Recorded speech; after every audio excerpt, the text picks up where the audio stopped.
तो कौन कौन से महात्मा विधाता ब्रह्मा जी से पूर्व काल में, जिनसे पहले कोई मनुष्य जाति थी ही नहीं। तो विधाता ब्रह्मा ने अपने शरीर से, अपनी छाया से कर्दम ऋषि को पैदा किया, अपनी आंखों से महात्मा अत्रि को पैदा कर दिया उन्होंने। लिखा है मरीचि अत्रि पुलहम पुलस्ता अंगरसो कृतुम, वशिष्ठम नारदम, अपनी गोद से नारद जी को प्रकट कर दिया। और अंगूठे से उन्होंने दक्ष को पैदा किया। ब्रह्मा जी ने अपने अंगूठे से दक्ष को पैदा कर दिया। ब्रह्मा जी ने अपनी छाती से धर्म को, और पीठ से ब्रह्मा जी ने अधर्म को पैदा किया।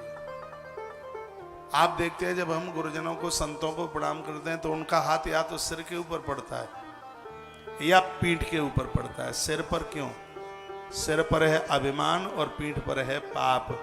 महात्मा लोग अपना हाथ रख करके हमारे अहंकार और पाप दोनों को तिलांजलि दिलवा देते हैं, दूर कर देते हैं।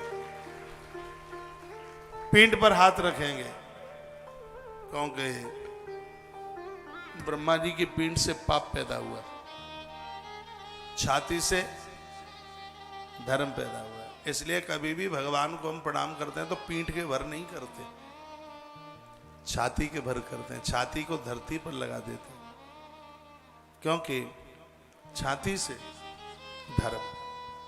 आपने कभी देखा है कि किसी को माला पहनाए जाए तो उसको पीछे पीठ पे लटकाएं? नहीं, माला पहनाए। पता नहीं क्या एक चलन सा चला है, लोग परिक्रमा करते हैं, देवता की पीठ को प्रणाम करते हैं। पता नहीं कौन सिखा के चला गया। आपने भी देखा होगा, कहीं लिखा नहीं मिला ये, मैंने बड़ा खोजा। ऐसे जाएंगे परिक्रमा करने के लिए, वहां मत्था टेकेंगे जहां देवता की परिक्रमा में पीछे पीठ है। आपने भी देखा है क्या? आप भी करते हैं?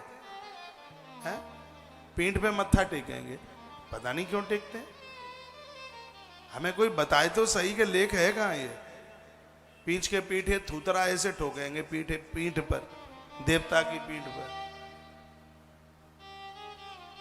माला आपको पहनाई जाती है तो उसका सुमेरु पीठ पर नहीं लटकाया जाता, वो छाती पर। माला लटक करके छाती तक आती है क्योंकि छाती पर होता है धर्म और पीठ पर होता है अधर्म। पीठ पर अधर्म होता है। आप अपना पूरा शरीर देख सकते हैं लेकिन आप अपनी पीठ नहीं देख पाते क्योंकि अधर्म देखने के लायक है ही नहीं। इसलिए पीछे पीठ देख करके बताना नहीं दिखती है। पेट देख लोगे, छाती देख लोगे, छतिया, लेकिन पीठ नहीं दिखती। कभी भी देवताओं को पीठ दे के नहीं बैठते। क्यों? क्योंकि पीठ पर अपराध है इसलिए। और हमेशा हाथ जब जोड़ते हैं तो हाथ जोड़ने का मतलब ये होता है छाती से हाथ लगाकर, फिर ऐसे सिर के ऊपर हाथ लगा करके, फिर बात। आरती होती रहती है और लोग ऐसे खड़े होते हैं। मैं देखता हूं ना शाम को रोज जब आरती होती है, आरती के समय पर या हाथ में ताली हो या हाथ में करबद्धता, हाथ जुड़े हुए हो, प्रार्थना की पोजीशन में हम खड़े। और बहुत लोग तो ऐसे खड़े होंगे तो कैसे उनके हाथ बंधे होंगे, ऐसे हाथ करते हैं। और भगवान को प्रार्थना में खड़ा होने का जो नियम है वो ऐसे है क्योंकि छाती पर धर्म है, माथे पर ज्ञान है, पीठ पर अपराध है। हनुमान जी ने कहा था, वो भगवान को कहा था, भगवान जब हनुमान जी सुग्रीव के पास लेके जा रहे थे ना राम जी को, कहा प्रभु जी एक पांव मेरी पीठ से लगा दो। तो भगवान ने कहा पीठ से क्यों? हनुमान जी ने कहा पीठ पर पाप है, आपके चरण का स्पर्श होते ही सिगरे पाप कट जाएगा। हनुमान इतने विनम्रता के साथ प्रणाम कीजिए कि साधु का हाथ पीठ के ऊपर पड़ गया।